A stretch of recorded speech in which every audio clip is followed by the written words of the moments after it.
Mga po. Okay. Bago po tayo magsimula, malalangin po tayo. Mahal namin Ama na mahabagin at pagpapala. Salamat po sa pagligtas namin mula sa kasalanan at pagkawasak. Salamat po sa pagkabay sa aming buhay na Kristiyano hanggang ngayon. Salamat po sa pagbigay mo sa amin ng dakilang pagkakataon na mag-aral lang salita ng Diyos. Hiniling po namin na buksan mo ang aming puso at tainga sa salita ng Diyos. Naway maunawan namin ang salita ng Diyos sa pamamagitan ng tulong ng Banal na Espiritu. Pakiusap, maunawan namin ang kalooban ng Diyos sa pamamagitan ng salita ng Diyos. Mula sa simula hanggang sa matapos, kami ay nagtitiwala lamang sa iyong habag at biyaya. Ito po ang aming dalangin sa pangalan ni Jesus. Amen. Buksan mo ang Biblia, Ezekiel 22, Ezekiel 22.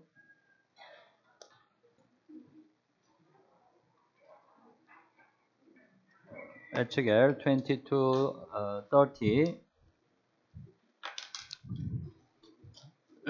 30 hanggang 31. Ezekiel 22:30 hanggang 31.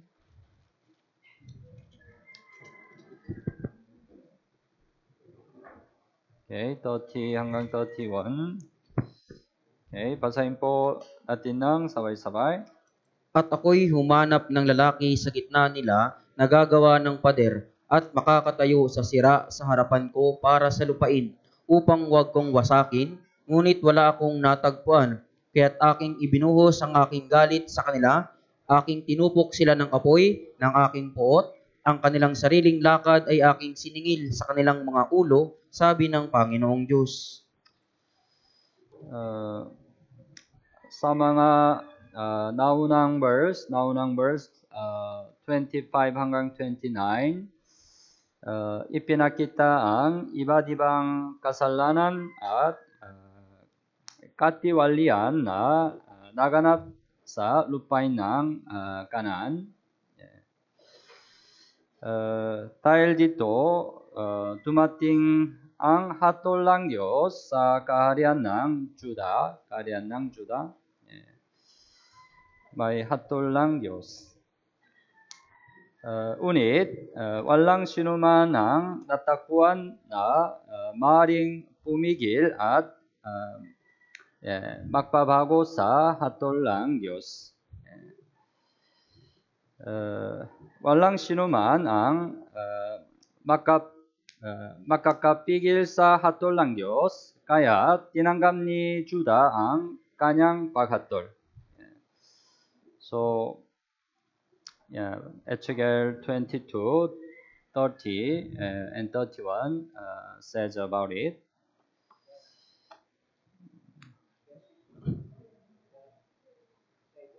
Kaya ito po yung sinasabi ng Ezekiel chapter 22 hanggang 30 to 31. Right, 30, right? Makakatayo sa sira sa harapan ko para sa lupain upang huwag kong wasakin. Unit, wala akong matakuan. Wala akong natakuan. Right?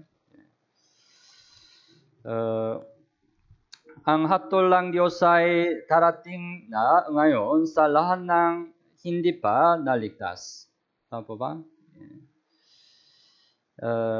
Naghanap ang Diyos ang isang tao na maaaring tumayo upang pigilin ang hatol na ito. Sino ang magiging taong iyon? Sino?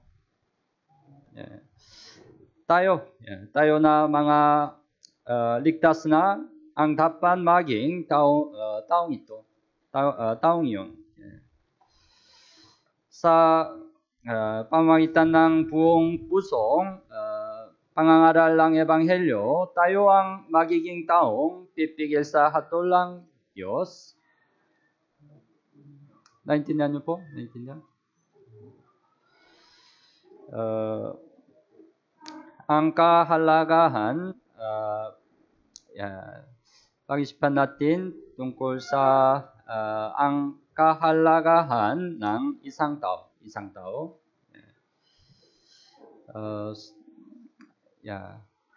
Actually, one person is very important. Kaya yung isang tao po ay napakahalaga. You heard about, right, the VIP? Narinig niyo po ba yung salitang VIP? VIP, right? What it means? Ano po yung ibig sabihin po nito? Yeah, very important person, right? Huh? Naintindihan? Yeah. VIP. Yeah. Save the Christian. Yeah, we are VIP, right? Tayong mga ligtas na Kristiyano, tayo po yung VIP. Yeah, we are very important person, right? Tayo po yung napakahalagang mga tao. So, yeah. Sa pamagitan ng isang tao, si Adan, pumasok ang kasalanan sa sanlibutan. Ngunit sa pamagitan ng isang tao, si Hesus Kristo, ang buong sangkatauhan ay nagkaroon ng kaligtasan. Tama ba? Okay, buksan mo ang Biblia, Roman chapter 5. Roman chapter 5.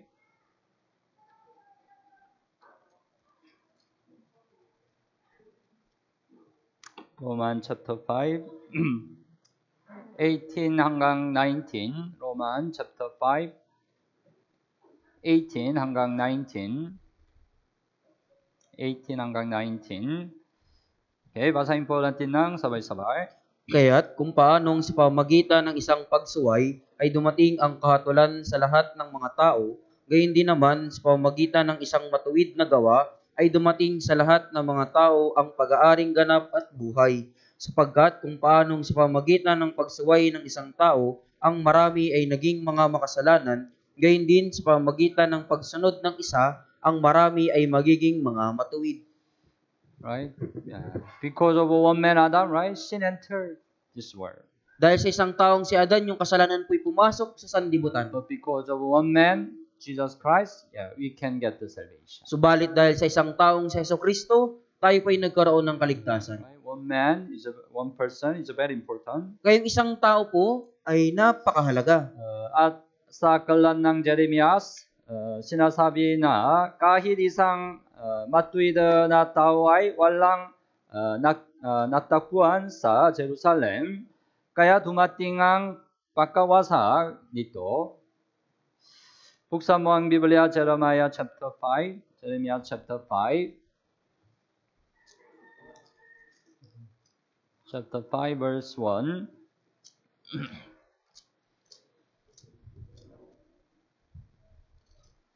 Jeremiah chapter 5 verse 1.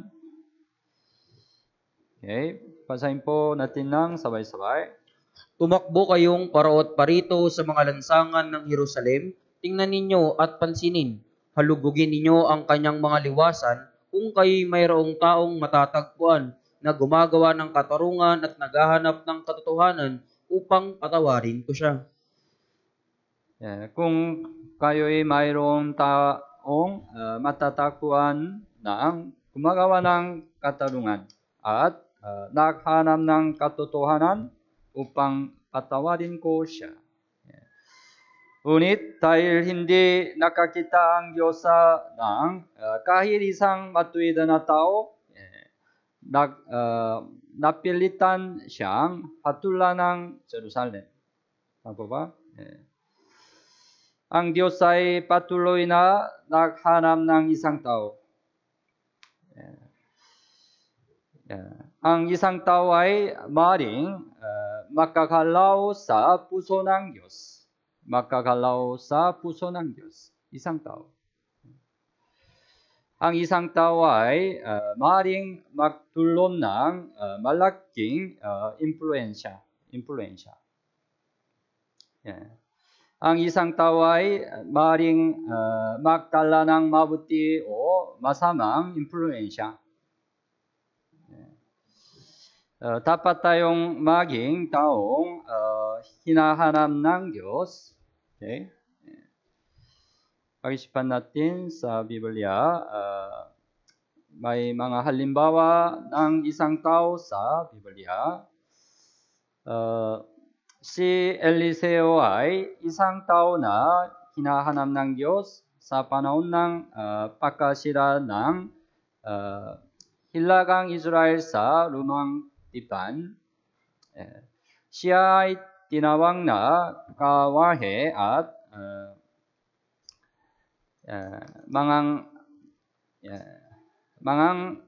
mangangabayo ng Israel.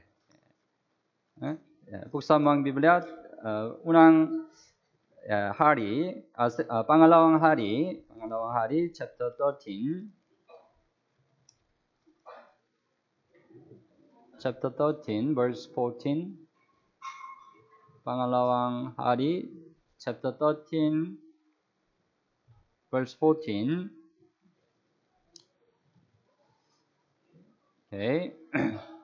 Also, basahin po natin ng sabay-sabay. Nang si Eliseo ay nagkasakit ng karamdaman na kanyang ikinamatay, si Joas na hari ng Israel ay pumunta sa kanya at umiyak sa harapan niya, Ama ko, ang mga karwahe ng Israel at ang kanyang mga mangangabayo. Why Elisha was called as the chariot of Israel and their horsemen? Bakit po si Eliseo ay tinawag na mga karwahe ng Israel at ang kanyang mga mangangabayo? Because at that time, he was the only one who can keep Israel. Dahil sa panahong iyon, siya lamang po yung nag-iisang nag-ingat o nagpanatili sa Israel. At that time, he was the one man God succeeded. At sa panahong iyon, siya lamang yung nag-iisang taong hinanap ng Diyos. Before him, right, there was he's a teacher, Elijah. Kaya bago po siya, meron po siyang isang guro, ito po si Elias. Si Elias, isang tao, ay nakipaglaban sa 850 na propeta ni Baal at Asera. Tama? He also was the one man God succeeded. Siya rin po yung isang taong hinanap ng Diyos. At the time, Elijah, Elisha, they were very important person, right? Sa panahong iyon, si Eliseo, si Elias, sila po yung mahalagang tao. Unit, sa pamagitan ng isang tao na si Balaam, ang Israel ay nahulog sa kasalanan ng pagsamba sa mga Diyos-Diyosan at immoralidad. Dahil sa isang tao si Balaam. Number chapter 31, Numbers, bilang chapter 31.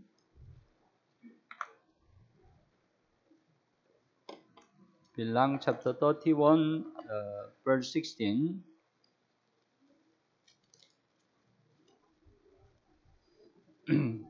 Bilang chapter 31, 16. Okay, basahin po natin ng sabay-sabay.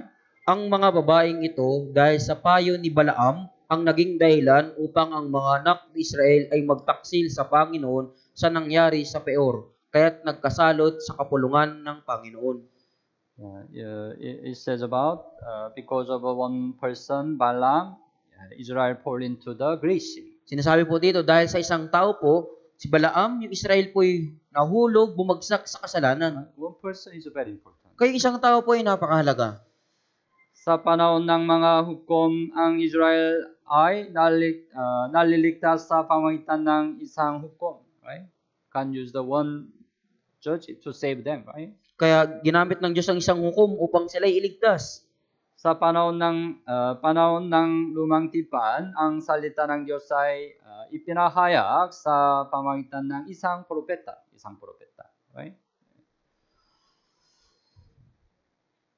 At sa pamagitan ng isang tagapagbantay, maaaring maligtas ang mga tao mula sa kanilang mga kaaway o 말이 din silang mamatay sa pamagitan ng tabang ng kaaway. Buksan mo ang Biblia, Ezekiel 33. Ezekiel 33. Ezekiel 33. Verse 2 hanggang 4. Ezekiel 33, verse 2 hanggang 4.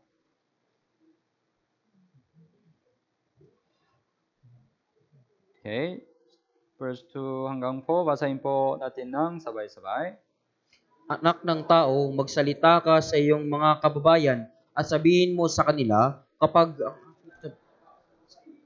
ay ang taong bayan ng lupain ay kumuha ng isang lalaki sa gitna nila bilang bantay nila, at kung makita ng bantay na dumarating ang tabak sa lupain at kanyang hipan at trumpeta at bigyan ng babala ang taong bayan, sino mang makarinig ng tunog ng trumpeta at hindi pinansin ang babala, ang tabak ay dumating at mapapatay siya, ang kanyang dugo ay mapapa sa kanyang sariling ulo.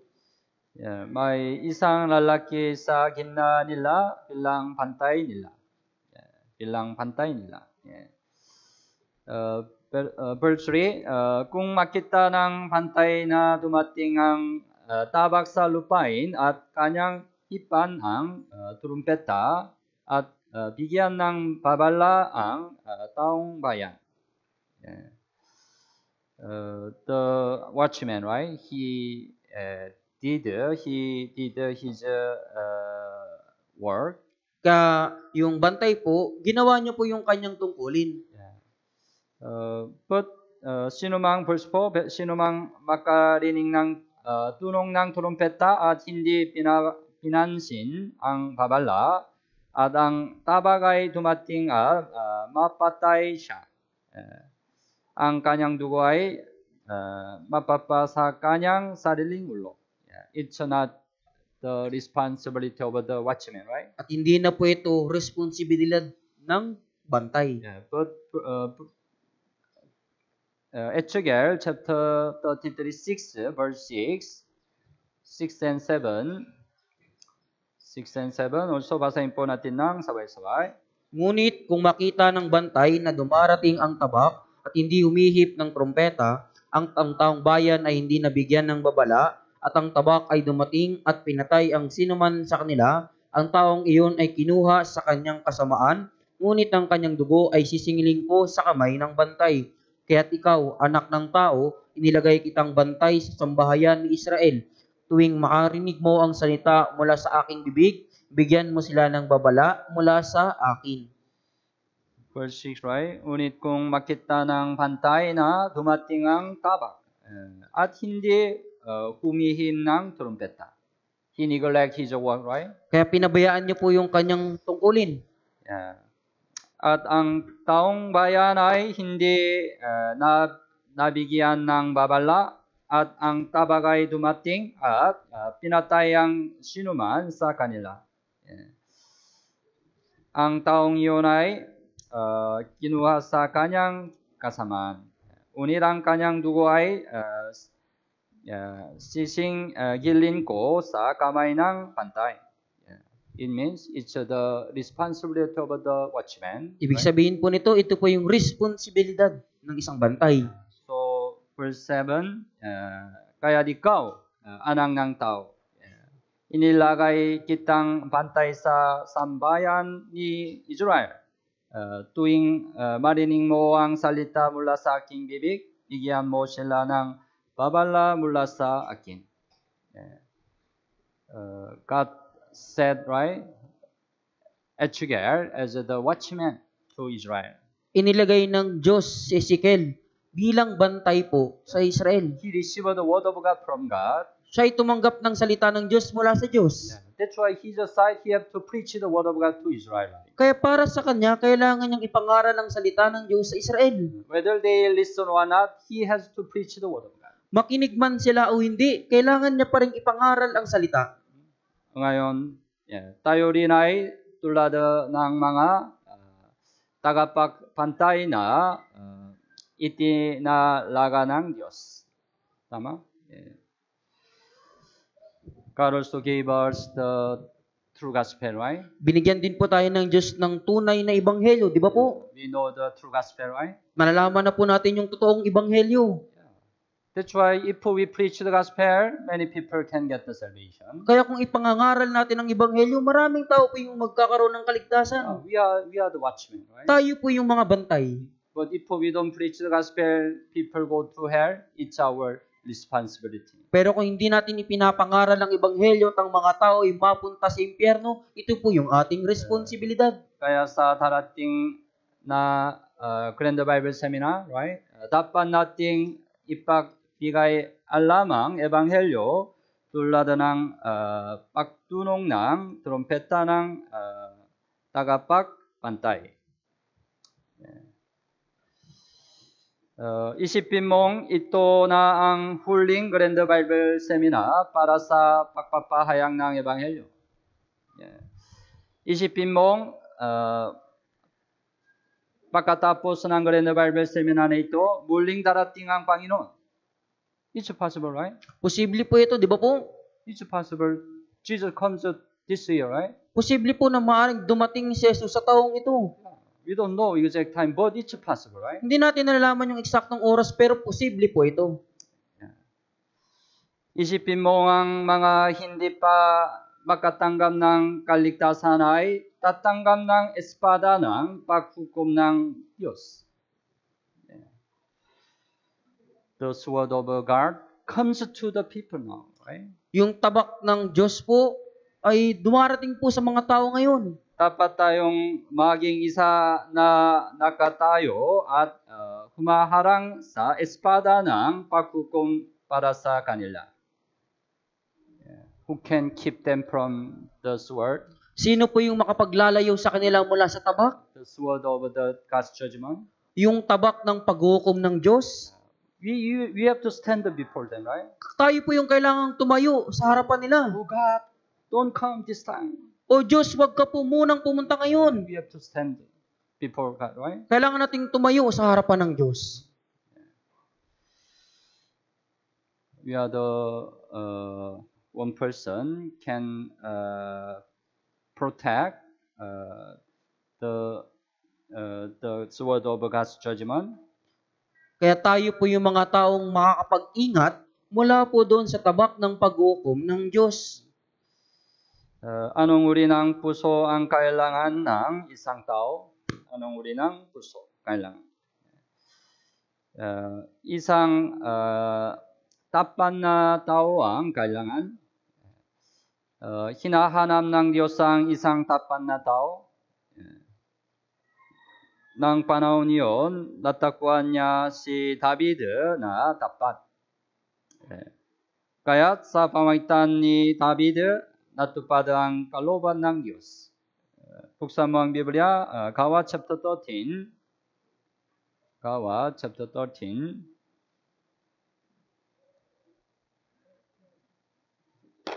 Gawa chapter 13, 22. Okay, basahin po natin ng sabay-sabay.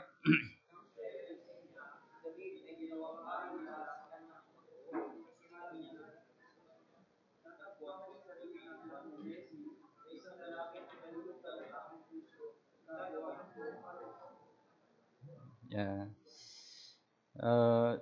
Sinabi ng Biblia, natakbuhan ko si David, right? Natakbuhan ko si David na anak ni Jesse. It means, right? God searches the one who is faithful, right? Ibig sabihin, hinahanap po ng Diyos kung sino po yung taong tapat. God searched. Then He found David. At natagpuan niya po si David. Na isang lalaking lulugtan ng aking puso na gagawa ng buong kalooban ko.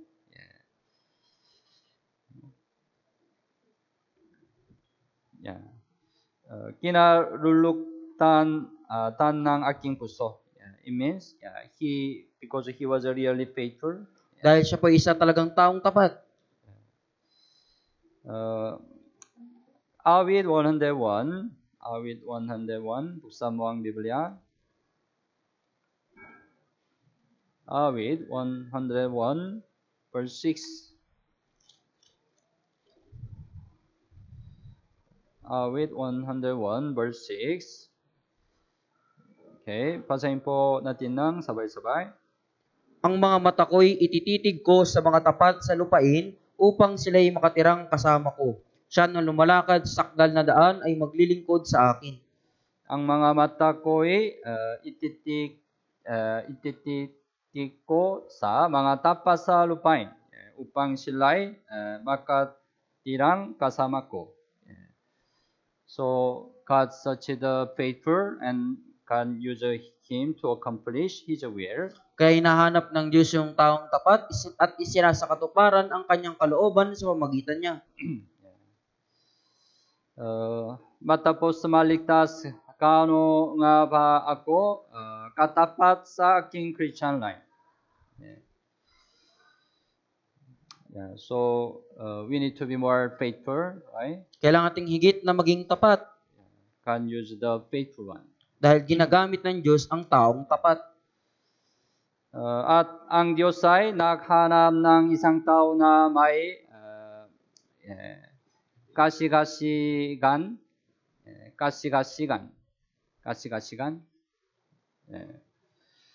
Sa pamagitan ng isang tao na may malaking kasigan para sa Ebanghelyo si Pablo, Apostol Pablo, maraming mga simbahan ang naitatak, tama? God chose Apostle as the apostle for the Gentiles. Itinalaga ng Diyos si Apostol Pablo bilang apostol sa mga hintil. Gawa chapter 9.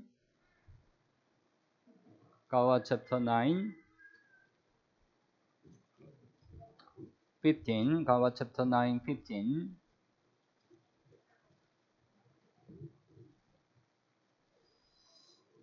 Okay. Basahin po natin ng sabay-sabay. Ngunit sinabi sa kanya ng Panginoon, pumunta ka sapagkat siya'y isang kasangkapang pinili ko upang dalhin ang aking pangalan sa harapan ng mga hintil at ng mga hari at ng mga anak ni Israel. Right, he was called as a pastor for the Gentile. Kaya tinawag ko siyang apostol para sa mga hintil. But he has a really great cheer for the gospel. Pero meron talaga siyang tunay na sigasig para sa That's ebanghelyo. why he didn't care his own life for the gospel. Kaya wala na po siyang pakialam sa kanyang buhay para sa ebanghelyo. Gawa chapter 20.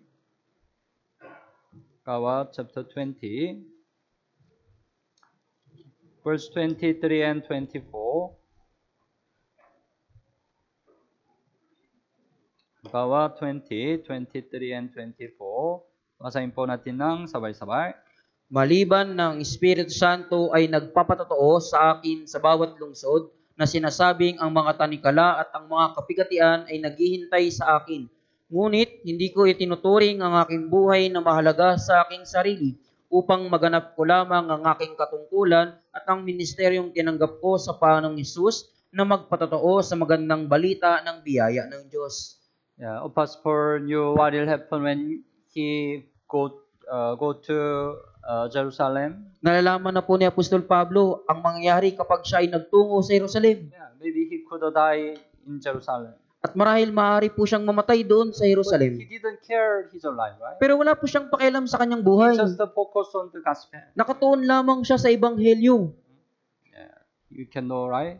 He had a really great cheer for the gospel. Kaya malalaman po natin na meron talaga siyang totoong sigasig para sa God can ebanghelyo. use the one person who has a great cheer for the gospel. At ang Diyos, gagamitin niya po yung taong mayroong totoong sigasig para sa ebanghelyo. Sa ating panahon, kailangan maraming ikalawang mga Pablo ang maglabasan. Ikalawang mga Pablo. Tayo, right? Sa ating Cavite Church, right? Kailangan mas marami pang ikalawang mga Pablo ang maglabasan.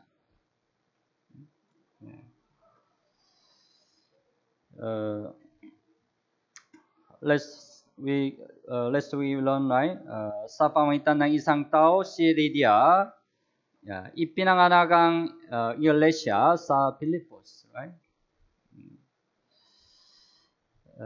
Sa pamagitan ng isang tao, si William Carey, natamo ang misyon ng India country, bansang India. Sa pamagitan ng isang tao, si David Livingstone, natamo ang misyon ng Africa. David Livingstone, isang tao. Sa pamagitan ng isang tao na naligtas sa Pilipinas, natamo ang misyon sa Pilipinas. Tama? Sa pamagitan ng isang tao na unang naligtas sa Cavite, nagsimula ang iglesia sa Cavite. Tama? Isang tao. Cavite Church starts from one person, right? Yung Cavite Church po ay nagsimula sa isang tao po. Sa pamagitan ng isang tao, nagsimula ang Samar Santa Rita Mission Branch, right? Last Sunday we learn, right? We can start Santa Rita Samar Mission Branch, right? Sa pamagitan ng aking kaligtasan, ang aking pamilya ay naligtas. Tama? Sa pamagitan ng aking kaligtasan sa aking barangay, maraming tao sa barangay na ito ang maliligtas. Sa pamagitan ng aking kaligtasan sa aking trabaho at paalalan, maraming tao ang maliligtas. One person, right? You are one person, right? Kayo po yung isang tao In your place, sa inyong lugar, your barangay, sa inyong barangay, your family, sa inyong pamilya, your province, sa inyong probinsya, your school, sa inyong eskwelahan, your workplace. sa inyong pinagtatrabahuan. You are one person. Kayo po yung isang tao. Kaya kailangan ng maalim na pangnanais na maligtas ang nawawalang mga kaluluwa. Kailangan ang malalim na pangnanais.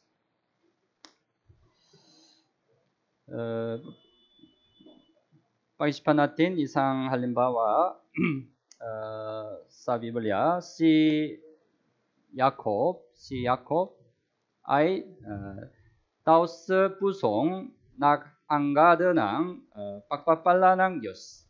Tama? If we look at the life of Jacob, he was a really cunning person, right? Kung titingnan po natin yung buhay po ni Jacob, siya po isang tusong tao. The meaning, his name Jacob means cunning person. Ibig sabihin po ng pangalang Jacob ay tusong tao. He was really not enough in many things, right? Marami po talaga siyang kakulangan sa kanyang sarili. But one thing, God considered he was really good in one thing. Pero itinuring sa kanyang Diyos na napakagaling niya sa isang bagay. He was the one who really desired God's blessing. Dahil isa po siya sa mga taong talagang nagnanais ng pagpapala ng Diyos. That's why he did nanatili siyang nananalangin ng may luha sa buong magtamak upang matanggap ang biyayang ito. Buksan mo ang Biblia, Genesis 32.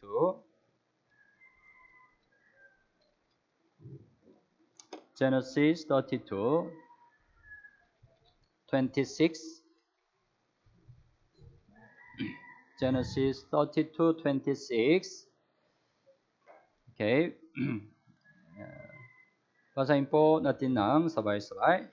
Sinabi niya, bitawan mo ako sapagkat nagbubukang liwayway na. At sinabi ni Jacob, hindi kita bibitawan malibang ako ay mabasbasan mo.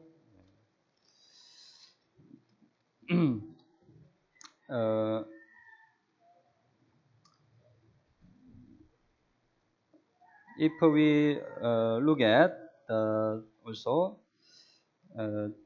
chapter 33, verse 24.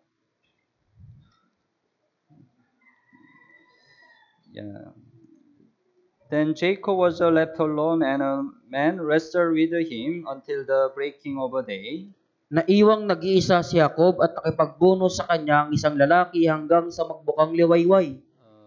It said, right? He wrestled with God whole night until the day breaking. Right? Ibig sabihin siya po'y nakipagbuno sa Diyos ng buong magdamag. How can we wrestle with God Paano po tayo makikipagbuno sa Diyos whole night? ng buong magdamag? Yeah. We need to understand what it means. Kailangan nating pag-isipan po ano yung kahulugan nito. 북사 모양 비블리아 호세아 chapter 12. 호세아 chapter 12. Hosea po, Kapitulo 12. 12, 3 and 4. 3 and 4. Talata 3 hanggang 4. Okay. 30, pagkatapos, Daniel, may Hosea. Chapter 12, 3 and 4. 3 and 4. Okay, basahin po natin ng sabay-sabay. Sa sinapupunan ay kanyang hinawakan sa sakong ang kanyang kapatid at sa kanyang pagkabinata ay nakipagbuno siya sa Diyos. Siya'y nakipagbuno sa anghel at nanaig. Siya'y tumangis at tumiling ng pagkapala niya. Nakatagpo niya siya sa Bethel at do'y nakipag-usap siya sa kanya. Verse 3, right? He struggled with God. He wrestled with God, right? Sinasabi ng verse 12, siya'y nakipagbuno sa Diyos. Verse 4, he struggled with the angel and prevailed. Siya'y nakipagbuno sa anghel at nanaig. Here the angel means God, the angel of God. Dito po yung anghel po ay yung anghel ng Diyos. But he prevailed, right? Pero siya po yung nanaig. He overcame God, right? Nadaig niya po ang Diyos, di ba? How man can overcome God? Paano po madadaig ng isang tao ang Diyos? It said, right? Verse 4. He wept and sought favor from him. Sinabi ng verse 4, siya'y tumangis at tumiling ng pagkapala niya. In Korean translation, it said, he really eagerly prayed. Sa Korean translate, siya ay talagang nagsikap manalangin. He wrestled with God whole night, right? He's a sincere prayer, whole night. Nakipagbuno siya sa Diyos ng magdamag. Ibig sabihin, tapat siyang nananalangin ng buong magdamag. He really desired salvation. He really desired the God's blessing. Dahil talagang nagnanais po siya ng basbas ng Diyos. That's why he prayed eagerly. Kaya taimtim po siyang nanalangin. That's why he said, go back Genesis chapter 32. Kaya balikan natin po, Genesis 32. Yeah.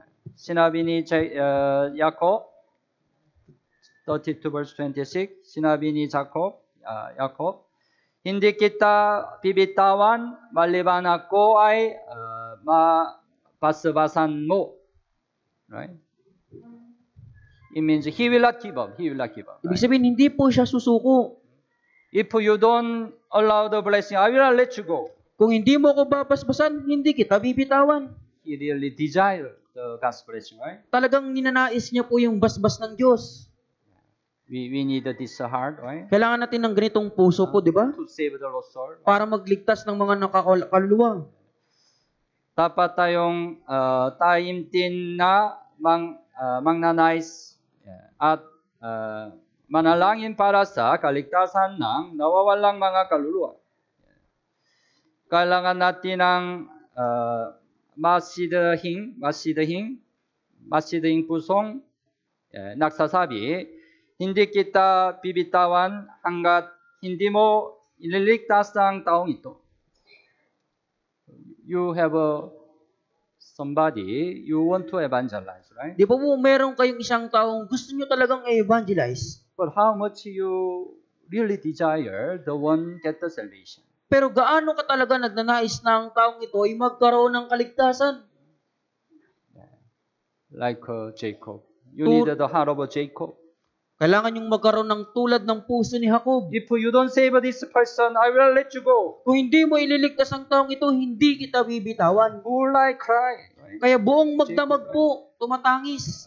Who like he cried, prayed, right? Kaya buong magdamag po, nananalangin. That's why God changed his name. You are Israel. Kayo, binago ng Diyos yung kanyang pangalan, ikaw ngayon ay You Israel. are not Jacob. Hindi ka na si Jacob, You are Israel. ikaw ay Israel. Israel means you overcame God. Ibig sabihin ng Israel, nadaig mo ang Diyos. Jacob overcame God through his sincere prayer, right? Nadaig ni Jacob ang Diyos sa magitan ng kanyang taimtim na panalangin. God, right? Okay, you really want the blessing, I will allow the blessing. Sinabi na ng Diyos, sige, dahil talagang nagnais ka ng basbas, babasbasan kita. Right? Jacob overcame God, right? Nadaig po ni Jacob ang Diyos, di ba? He received the God's blessing, right? Tumanggap po siya ng basbas ng Diyos. That's why he became Israel. Kaya siya ay naging Israel. We can be Israel. We can be also Israel. Pwede rin po tayong maging Israel. We can overcome God. Overcome God Pwede rin nating madaig ang Diyos through our sincere prayer. sa Right? pamagitan po nating mga tapat na panalangin. We have to desire the salvation of the lost soul. Kailangan nating naisin yung kaligtasan ng mga nawawalang kaluluwa. At ang Diyos ay naghanap ng isang tao na nais magamit para sa Kanya.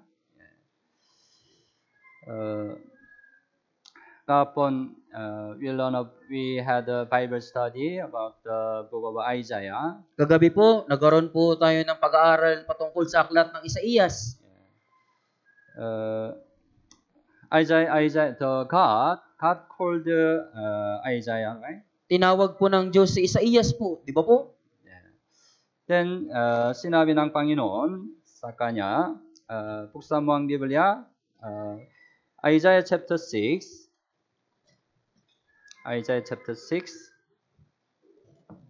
verse 8.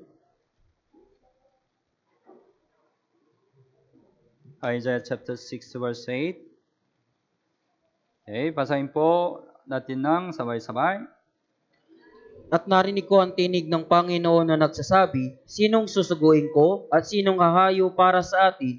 Nang magkagayoy sinabi ko, narito ako, suguin mo ako. Sinong susuguin ko at sinong hayo para sa atin? Sinabi ni Isaiah, right? Narito ako, suguin mo ako, narito ako. God wants use you, right? Nais ng Diyos na gamitin ka po, di ba? God wants to use you to save the lost soul, right? Nais ng Diyos na gamitin ka para magligtas ng nawawalang kaluluwa. Tama po ba? What will you say? Kung ganyan, ano po yung sasabihin mo? Oh Lord, now I'm busy. O Panginoon, busy po ako ngayon. Now I don't have a good condition. Panginoon, hindi maganda yung aking kalagayan. That's why I cannot. Kaya hindi ko po magagawa. What will you say? Ano po yung sasabihin ninyo? Narito ako. Suguin mo ako. Right? Kailangan. Pusong ito. Right? Narito ako. You know, the gospel is preaching actively through Philippine Life World Mission, right? Di ba po, nalalaman nyo na aktibong ipinapangaral ng Ebanghelyo sa magitan po ng Philippine Life World That's why Mission. now God has established many churches in the Philippines. Kaya ngayon po itinatag ng Diyos ang napakaraming iglesia sa Pilipinas. But still, there are so many places the true gospel didn't reach, right? Subalit, napakarami pa rin pong lugar sa Pilipinas yung hindi pa po naaabot ng Ebanghelyo. Last time through Santa Rita mission, the Samara mission, I experienced again. At nitong nakaraan po sa Santa Rita Samar Mission po, naranasan ko po ito ulit. The place we went, no, they never listen this kind of true gospel. Yung lugar na napuntahan namin, hindi nila kailan naman napakinggan itong ganitong Ebanghelyo. They really waited the true gospel. Talagang hinihintay nila ang tunay na Ebanghelyo. But I saw not only that the barangay, Igang-Igang Barangay, Santa Rita. Pero nakita ko po hindi lamang yung barangay ng Igang-Igang Santa Rita. On the way, I can see many other barangay, same situation. Hanggang pauwi po, nakita ko yung napakaraming barangay, pare-parehong sitwasyon po. Who will go there? Sino po yung hahayo doon?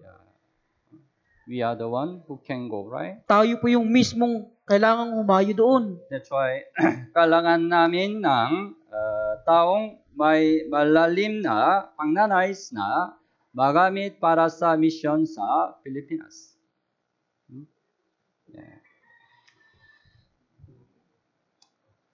Okay? At ang kahalagahan ng isang tao sa iglesia, pag-isipan natin, ang isang tao na pagtatrabaho at sakripisyo ay nagdudulot ng kaligtasan sa maraming kaluluwa sa iglesia.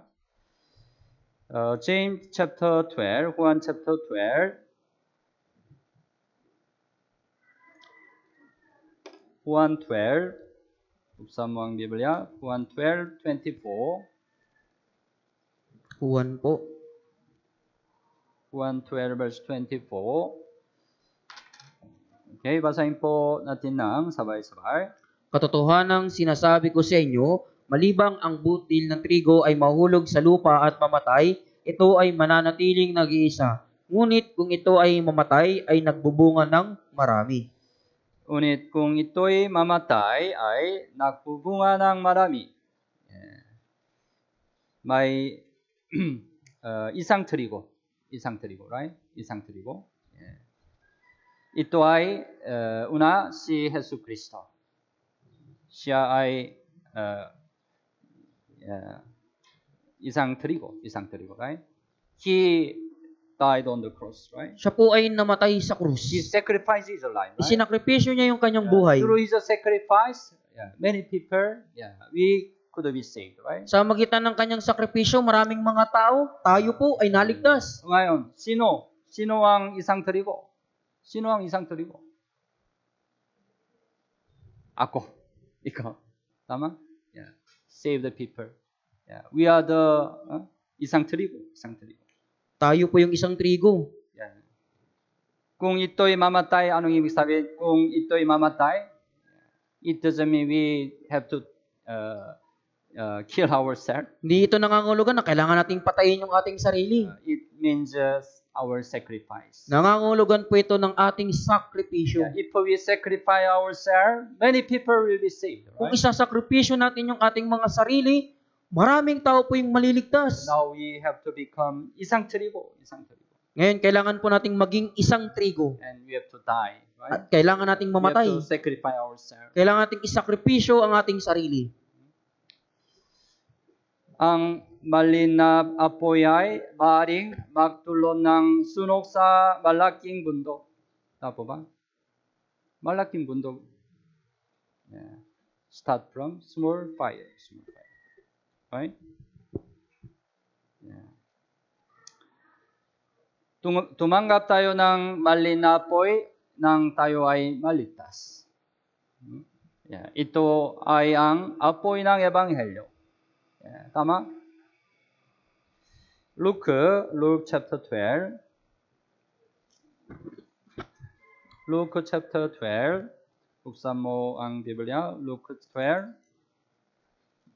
verse 49. Talata 49 po. Luke 12:49. Okay, basahin po natin ng sabay-sabay. Ako'y naparito upang maghagis ng apoy sa lupa at nais ko sana na ito ay nagniningas na. Ako'y naparito upang maghagis ng apoy sa lupa. Yeah.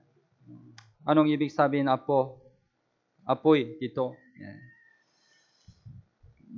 This is not the fire of the judgment. Hindi po ito yung apoy ng paghuhukom. Yeah. It means this fire means the fire of the gospel. Ibig sabihin ng apoy na ito ay apoy ng ebanghelyo. It was a kindle when Jesus died on the cross. Ito po ay nagningas nung si Yesu Kristo ay namatay sa krus. Through his sacrifice on the cross, right? The gospel was completed. Sa magitan ng kanyang kamatayan doon sa krus, naisakatuparan ng ebanghelyo. This fire was kindled to his disciples. Yung apoy na ito ay nagningas sa kanyang mga alagad. The characteristics of the fire, it's flat. Yung katangian po ng apoy, ito po'y kumakalat. Tama po ba? We also receive this fire. Tayo din po ay tumanggap ng apoy na ito. the fire of gospel was kindled in our heart when we get to salvation. Yung apoy ng ebanghelyo po ay nagninga sa ating puso nang magkaroon tayo ng kaligtasan. That's why save the people. Their heart is burning, right? Kaya yung mga puso ng mga taong ligtas, yung puso nila nagniningas. Right? Our heart is burning by the fire of the gospel, right? Yung ating puso ay nagniningas dahil po sa apoy ng ebanghelyo. That's why we cannot help preaching the gospel to the Kaya world, right? wala tayong magagawa kundi ipangaral ang ebanghelyo sa mga nawawalang kaluluwa. We need to have a burning heart. Kaya ating magkaroon ng pusong nagniningas. Ang apoy ng ebanghelyo dapat magliyap at mag-apoy sa buong Pilipinas at buong sanlibutan. Tama?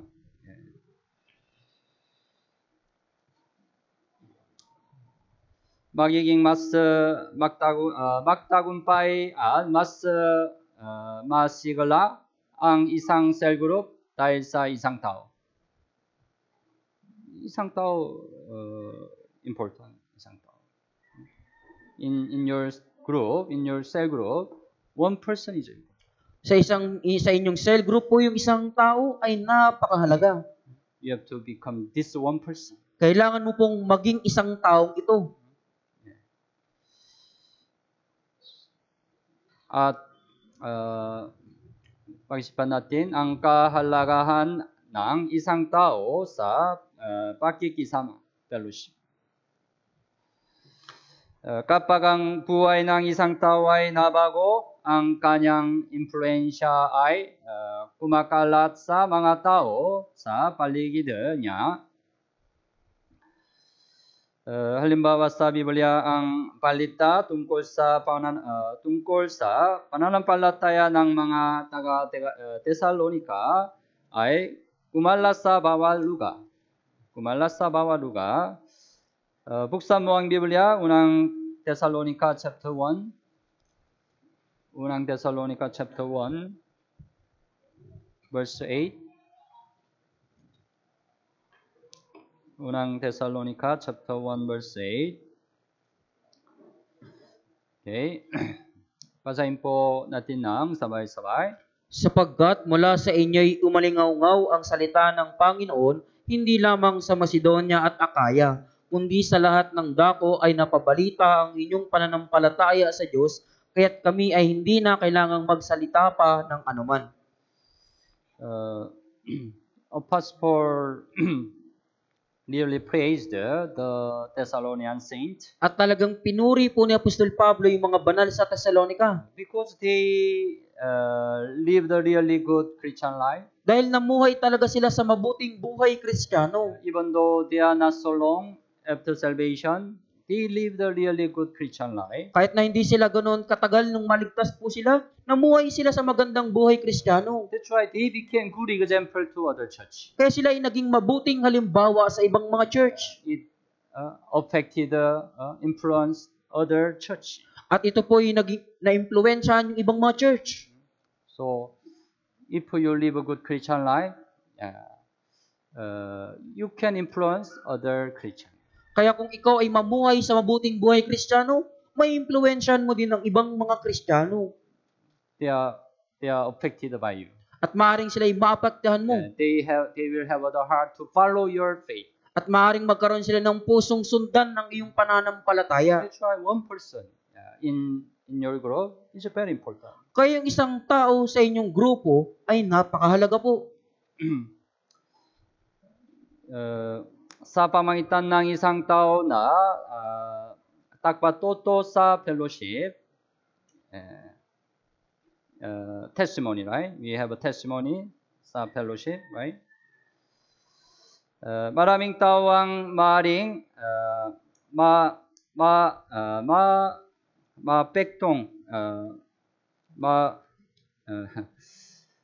maapektuhan at mapukaw ang kanilang mga puso. Tama? Kaya'y magdulot ng kalungkutan at panghinaan ng loob. It means your testimony in the fellowship is also very important. Ibig sabihin po, yung patotoo mo sa fellowship po ay napakahalaga din. Because it can also affect other brethren. Dahil maaaring ito rin po ay makaapekto sa ibang kapatiran. Through your testimony, right? They can have a good, great grateful heart. At sa magitan ng iyong patotoo, maaaring magkaroon din sila ng pusong nagpapasalamat. Or other brethren, their heart can be depressed. O yung ibang kapatid, maaaring ang puso nila ma-depress, Right? manlumo. So our testimony in the fellowship also is important. Kayong patotoo natin sa ating mga fellowship po ay napakahalaga. Minsan ang pagkakaroon ng samahan ay maaaring hindi maging kapaki-pakinabang. Unang Korinto chapter 11. Unang Korinto chapter 11 verse 17. Unang Korinto chapter 11, 17. Okay. 11:17, basahin po natin ng sabay-sabay. Ngayon, sa mga sumusunod na tagubilin, ay hindi ko kayo pinupuri, sapagkat kapag kayo'y nagkakatipon, ito ay hindi para sa kabubuti, kundi para sa ikasasama.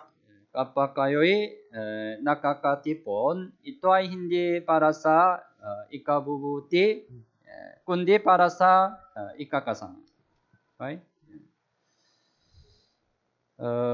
Particular na kailangan mag-ingat sa pagsasalita. Iwasan ang mga sinusunod na salita, mga salitang nagsisira sa iba, mga salitang naninira sa mga aral, mga salitang nabibintag sa iglesia. Ang mga ganitong salita ay mapanganib dahil maaari nitong pakiwalay ng iglesia. It's a very serious thing, right? Kaya ito po ay isang malaking problema. Lalo na ang mga leaders ay dapat mag-ingat sa kanilang mga salita dahil maaari itong magdulot ng mas malaking epekto. Maaaring magdulot ito ng malaking kasalanan na makapagpahina sa mga mahihina sa pananampalataya. Because the brethren who has a weak faith, they can be more greatly affected. Dahil yung kapatid na mayroong mahinang pananampalataya, mas madali po silang maapektuhan. Unang Korinto chapter 8.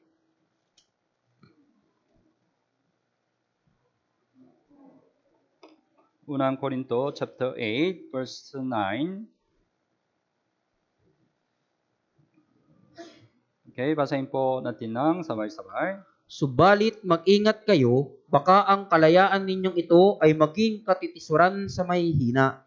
Mag-ingat kayo, right? Baka ang kalayaan ninyong ito ay maging katitisuran sa mahina. Mahina sa iglesia, tama? Mahina sa pananampalataya, right? Sa simbahan. So mag-ingat kayo. Ang tamang pagkakaroon ng fellowship ay isang fellowship para sa Ebanghelyo. Philippians chapter 1. Buksan mo ang Biblia, Philippians chapter 1. Verse 5. Philippians chapter 1, verse 5. Basahin po natin ng sabay-sabay. Dahil sa inyong pakikibahagi sa pagpapalaganap ng Ebanghelyo mula ng unang araw hanggang ngayon. So, whenever we have the fellowship, our fellowship need to focus on the gospel. Kaya sa tuwing tayo po ay nagkakaroon ng fellowship, yung ibang fellowship natin ay dapat nakatuon sa Ebanghelyo. That's why your testimony, okay, you can have any kind of a testimony for your Christian life. Opo, pwede kang magpatotoo ng anumang uri ng patotoo para sa iyong buhay Kristiyano. Sometimes you can share your problem, difficulties. Minsan, pwede mong ibahagi yung mga kahirapan mo, mga You can problema. share your situation. Pwede mong ibahagi yung iyong kalagayan. It's okay. It's Opo, okay. ayos lang yun. But with the better, more focus on the gospel. Pero mas mabuti po, mas nakatuon sa Ebanghelyo. You can share what you have done for the gospel. Pwede mong ibahagi yung mga nagawa mo para sa Ebanghelyo. You preach the gospel to somebody. Na ipinangaral mo yung Ebanghelyo sa isang tao. You can share. Right? Pwede mo po yung ibahagi. You can fail sometimes. You can fail in the evangelism, right? Opo, minsan pwede kang mabigo sa You evangelism. can also share. Pwede mo rin po yung ibahagi. Then automatically you will ask a prayer request, Kung right? ngayon automatic na hihingi ka ng prayer request. So,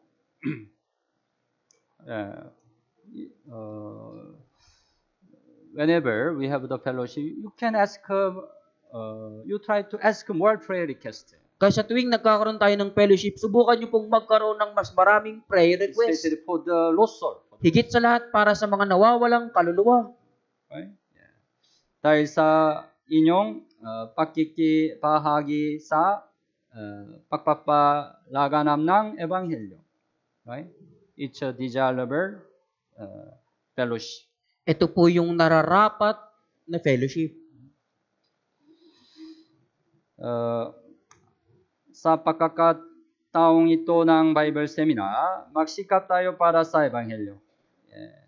Magtrabaho tayo upang maging isang pagtitipon na makapagpapagalaw ng puso ng Diyos. Kung gagawin natin ito, pagkatapos ng Bible Seminar, makakaroon tayo ng maraming mga patuto.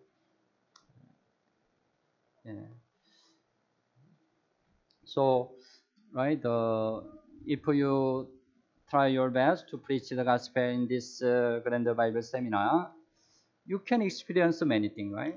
Kaya kung ipapangaral niyo po ang Ebanghelyo sa magitan ng Bible Seminar na ito, mararanasan niyo po yung maraming bagay. Then next month, we will have a fellowship, right? Kaya sa susunod na buwan, magkaroon tayo ng fellowship. Then you can have many things to share in the fellowship, right? Kung ngayon marami kang bagay na pwede mong ibahagi sa fellowship. Yeah, that's a desirable fellowship. At yan po yung nararapat na So fellowship. our fellowship need to more focus on the gospel. Yung ating fellowship po ay dapat higit na nakatuon sa Ebanghelyo. Yeah. Anyway, don't forget we are VIP. Kaya gayon pa man, huwag niyong kalimutang tayo po ay VIP. We are really very important person. Tayo ay talagang napakahalagang tao. So, especially we have to become the one who preach the gospel to save the lost soul. Higit sa lahat, kailangan ating maging isang tao na ipinapangaral ang Ebanghelyo. We can try practice in this coming Grand Bible Seminar. At pwede po natin itong maisagawa, ma-practice sa pamamagitan ng paparating na Grand Bible Seminar. Okay, manalangin po tayo. Mahal naming Ama na mahabagin at magpapala, salamat po sa pagligtas sa amin mula sa kasalanan at pagkawasak. Salamat po sa pagbigay mo sa amin ng dakilang pagkakataon na mag-aral ang salita ng Diyos. Salamat po sa maunawaan ang kalooban ng Diyos sa pamamagitan ng salita ng Diyos. Hiniling po namin na sundin natin ang salitang natutunan natin ngayon. Pakiusap, panatilihin at kabayan kami hanggang sa muling dumating ang Panginoon. Sa pagkakataong ito ng Grand Bible Seminar, maraming tao ang maligtas at magbigay ng kaluwalhatian sa Diyos. Ito po ang aming dalangin sa pangalan ni Jesus. Amen. Amen.